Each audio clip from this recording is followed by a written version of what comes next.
Hello' নমস্কাৰ ওয়েলেছ Assam YouTube চেনেলত আপোনালোকক আন্তৰিক শুভেচ্ছা জ্ঞাপন কৰিছোঁ। পূৰ্বে আপোনালোক সকলোৰ কাৰণে এটা ইম্পৰ্টেণ্ট গুৰুত্বপূৰ্ণ ভিডিঅ' লৈ আহিছিলোঁ। যিবিলাক চৰকাৰী কৰ্মচাৰী আছে এডিআৰই গ্ৰেড 3 গ্ৰেড 4 কৰ্মচাৰীসকলৰ কাৰণে মিউচুৱেল ট্ৰান্সফাৰ সন্দৰ্ভত যিটো পৰ্টেল মুকলি কৰা হৈছিল তাৰ কাৰণে এটা সুকীয়া SOP প্ৰস্তুত কৰা হৈছে অসম চৰকাৰৰ তৰফৰ পৰা। আৰু সেই SOPৰ কাৰণে আপোনালোকে যদি সম্পূৰ্ণ বিষয়খিনি জানিব বিচাৰিছে সেই SOPত কি লিখা আছে আৰু এই SOPখন অসমীয়া মাধ্যমত আমি আপোনালোকক পঢ়ি বুজাবলৈ চেষ্টা কৰিম। চাওক, সৰ্বপ্ৰথমে লিখা আছে কাৰ্যালয়ৰ স্মাৰক তৃতীয় আৰু চতুৰ্থ বৰ্গৰ কৰ্মচাৰীৰ পাৰস্পৰিক বদলি বিভাগৰ ভিতৰৰ বাবে মানসম্পন্ন কাৰ্য পৰিচালনাৰ বিধি। চৰকাৰে লক্ষ্য কৰিছে যে তৃতীয় আৰু চতুৰ্থ বৰ্গৰ পদত চাকৰি কৰি থকা চৰকাৰী কৰ্মচাৰীসকলৰ পৰা বিভিন্ন কাৰণত তেওঁলোকৰ গৃহ জিলা বা ওচৰৰ জিলালৈ বদলিৰ বাবে বিভিন্ন বদলি সম্পৰ্কীয় অনুৰোধ লাভ কৰা হৈছে। এখন জিলাৰ পৰা আন এখন জিলালৈ কৰ্মচাৰীসকলক বদলি কৰাটো কঠিন হৈ পৰে, কিয়নো দুয়োগৰাকী পৃথক নিয়োগ কৰ্তৃপক্ষৰ মাজত এই বদলীকৰণৰ বিষয়টোত সমন্বয়ৰ কথাটো জড়িত হৈ থাকে। উপৰোক্ত পৰিস্থিতিৰ প্ৰতি লক্ষ্য ৰাখি অসম চৰকাৰে তৃতীয় আৰু চতুৰ্থ বৰ্গৰ কৰ্মচাৰীসকলৰ মাজত একে বিভাগৰ ভিতৰত পাৰস্পৰিক মিউচুৱেল বদলিৰ সুবিধা আগবঢ়াবলৈ সিদ্ধান্ত গ্ৰহণ কৰিছে। কেৱল আন্তঃজিলা এই বদলীকৰণৰ প্ৰক্ৰিয়া তলত উল্লেখ কৰা মানসম্পন্ন কাৰ্য পৰিচালনাৰ বিধি নীতি নিৰ্দেশনা অনুসৰি কৰা হ'ব। গতিকে তাৰ কাৰণে নীতি নিৰ্দেশনা বান্ধি দিয়া হৈছে, সেই বিষয়ে মই আলোচনা কৰিম। সৰ্বপ্ৰথমে প্ৰযোজ্যতা কি? এই পাৰস্পৰিক বদলীকৰণৰ নীতি অসম চৰকাৰৰ বিভিন্ন প্ৰশাসনীয় বিভাগ আৰু কাৰ্যালয়ৰ অধীনত কৰ্মৰত সকলো তৃতীয় চতুৰ্থ বৰ্গৰ কৰ্মচাৰীসকলৰ ক্ষেত্ৰত প্ৰযোজ্য হ'ব। বদলি সম্বন্ধীয় চৰ্তাৱলীৰ সীমাবদ্ধতা। এগৰাকী কৰ্মচাৰীয়ে পাৰস্পৰিক বদলিৰ বাবে অনুৰোধৰ সুবিধা তেওঁৰ সমগ্ৰ চাকৰিৰ কালছোৱাত কেৱল দুবাৰহে ল'ব পাৰিব। তেওঁৰ চাকৰিৰ কালছোৱাত কেৱল দুবাৰহে তেওঁ ট্ৰান্সফাৰ ল'ব পাৰিব। পাৰস্পৰিক বদলিৰ সুবিধা লাভ কৰাৰ বাবে চৰ্তাৱলী। একে বিভাগৰ আৰু একে সঞ্চালকালয় আয়ুক্তালয়ৰ দুগৰাকী কৰ্মচাৰীৰ মাজত পাৰস্পৰিক বদলিক অনুমতি প্ৰদান কৰা হ'ব, যদিহে তেওঁলোক দুয়োগৰাকী নিম্নোক্ত মাপকাঠি থাকে। মানে একেখন অফিচৰে হ'ব লাগিব, একেটা গ্ৰেড পেড হ'ব লাগিব।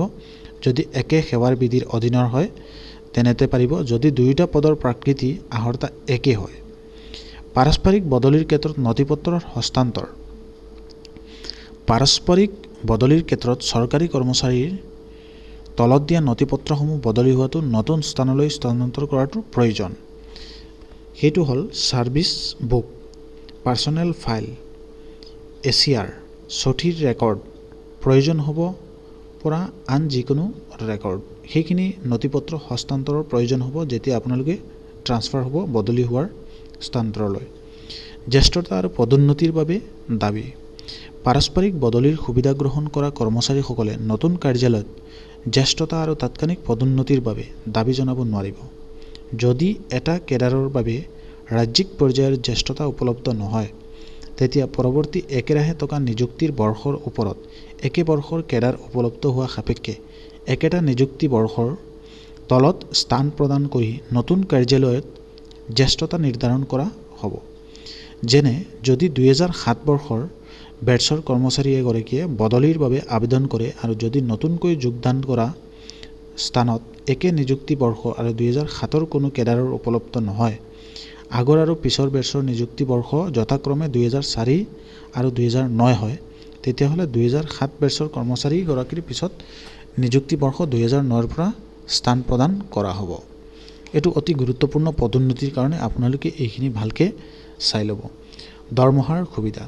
পাৰস্পৰিক বদলিৰ সুবিধা লোৱাৰ ব্যক্তিসকলে পূৰ্বৰ প্ৰতিষ্ঠানত পোৱা শেহতীয়া দৰমহা সুৰক্ষাৰ সুবিধা লাভ কৰিব। অৱশ্যে নতুন প্ৰতিষ্ঠানটোত তেওঁৰ পাৰস্পৰিক জ্যেষ্ঠতা চিনিয়ৰিটি সম্পৰ্কে এনে দৰমহা সুৰক্ষাৰ কোনো সম্পৰ্ক নাথাকিব। গ্ৰেড চন তালিকা, পাৰস্পৰিক জ্যেষ্ঠতা তালিকাৰ তদাৰীকৰণ।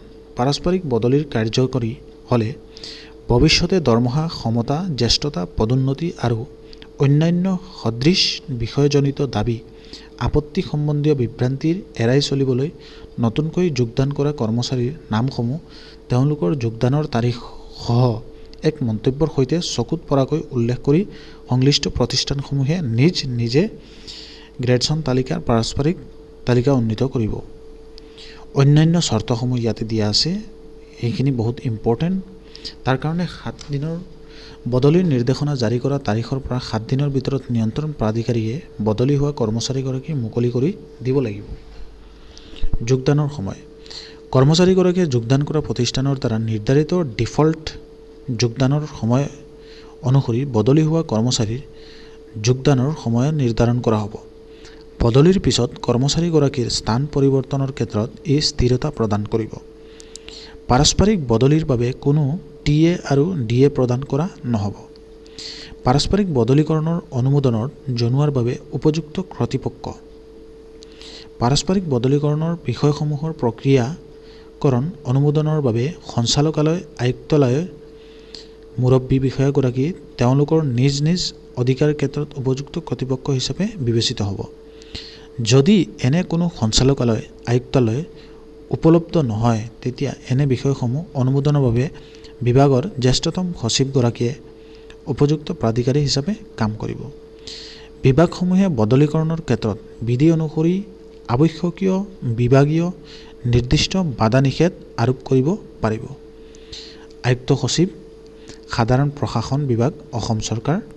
তেওঁ এই অসম চৰকাৰৰ তৰফৰ পৰা এই নটিফিকেশ্যনখন SOPখন আপোনালোক সকলোৰ কাৰণে আগবঢ়াই দিয়া হৈছে। গতিকে এতিয়া মই আপোনালোকক ক'ব বিচাৰিছোঁ, যিবিলাক কৰ্মচাৰীয়ে মিউচুৱেল ট্ৰান্সফাৰ কৰিব বিচাৰিছে তেওঁলোকে এই নিয়ম নীতি কেইখন ভালকৈ চাই ল'ব লাগে।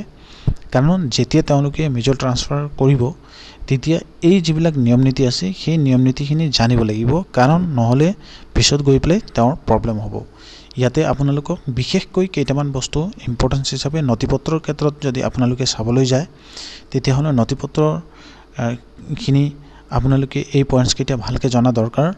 আৰু এই মিউচুৱেল ট্ৰান্সফাৰ সন্দৰ্ভত আপোনালোকৰ দৰমহা ৰিলেটেড যিখিনি বিষয় ইয়াত উল্লেখ আছে বা পদোন্নতি সম্পৰ্কত প্ৰমোশ্যনৰ ক্ষেত্ৰত বা আপোনালোকৰ যোগদানৰ ক্ষেত্ৰত যিখিনি নিয়ম নীতি ধুনীয়াকৈ দিয়া আছে সেইখিনি আপোনালোকে ভালকৈ চাই ল'ব। আৰু এটা ইম্পৰ্টেণ্ট, বদলীকৰণৰ অনুমোদন জনোৱা উপযুক্ত কৰ্তৃপক্ষ কোনে এইটো কাম কৰিব, এই বিষয়খিনি সম্পূৰ্ণ দিয়া আছে স্ক্ৰীণত। আপোনালোকে প্ৰত্যক্ষও কৰিব পাৰিছে, মই আপোনালোকক পঢ়িও শুনাইছোঁ। গতিকে এইখিনি বস্তু আপোনালোকে জানি ল'লে ক'তো আপোনালোকে আৰু চাৰ্চ কৰিব নালাগে। মই আশা কৰোঁ এই দুটা ভিডিঅ'ৰ দ্বাৰা আপোনালোক সকলোৱে সম্পূৰ্ণ তথ্যখিনি ইনফৰমেশ্যনখিনি জানিব। এতিয়া মই আপোনালোক সকলোৰ কাৰণে নেক্সট আৰু এটা ভিডিঅ' লৈ আহিবলৈ চেষ্টা কৰিম, যে সম্পূৰ্ণ এপ্লাই কৰিবৰ কাৰণে প্ৰচেছটো আপোনালোকক অনলাইন লাইভ দেখুৱাবলৈ চেষ্টা কৰিম। এতিয়ালৈকে কোনো ধৰণৰ আমাৰ হাতত এনেধৰণৰ কোনো ইনফৰমেশ্যন নাই বা কোনো ধৰণৰ এনেকুৱা এপ্লাই কৰিবৰ কাৰণে কোনো এপ্লিকেণ্টৰ ডিটেইলছ আমি পোৱা নাই। যদি পাওঁ আপোনালোক সকলোৰ কাৰণে লৈ আহিম। এইটোৱে ৰিকুৱেষ্ট জনালোঁ, এই SOPখন আপোনালোকে ভালকৈ চাব আৰু OILS অসম ইউটিউব চেনেলটো আপোনালোকে ছাবস্ক্ৰাইব কৰি ৰাখিব এনেধৰণৰ ইনফৰ্মেটিভ ভিডিঅ'বিলাক পাবৰ কাৰণে। আৰু সম্পূৰ্ণ ভিডিঅ'টো চোৱাৰ কাৰণে আপোনাক অশেষ ধন্যবাদ জ্ঞাপন কৰিছোঁ OILS অসম পৰিয়ালৰ তৰফৰ পৰা। ধন্যবাদ। জয় অসম।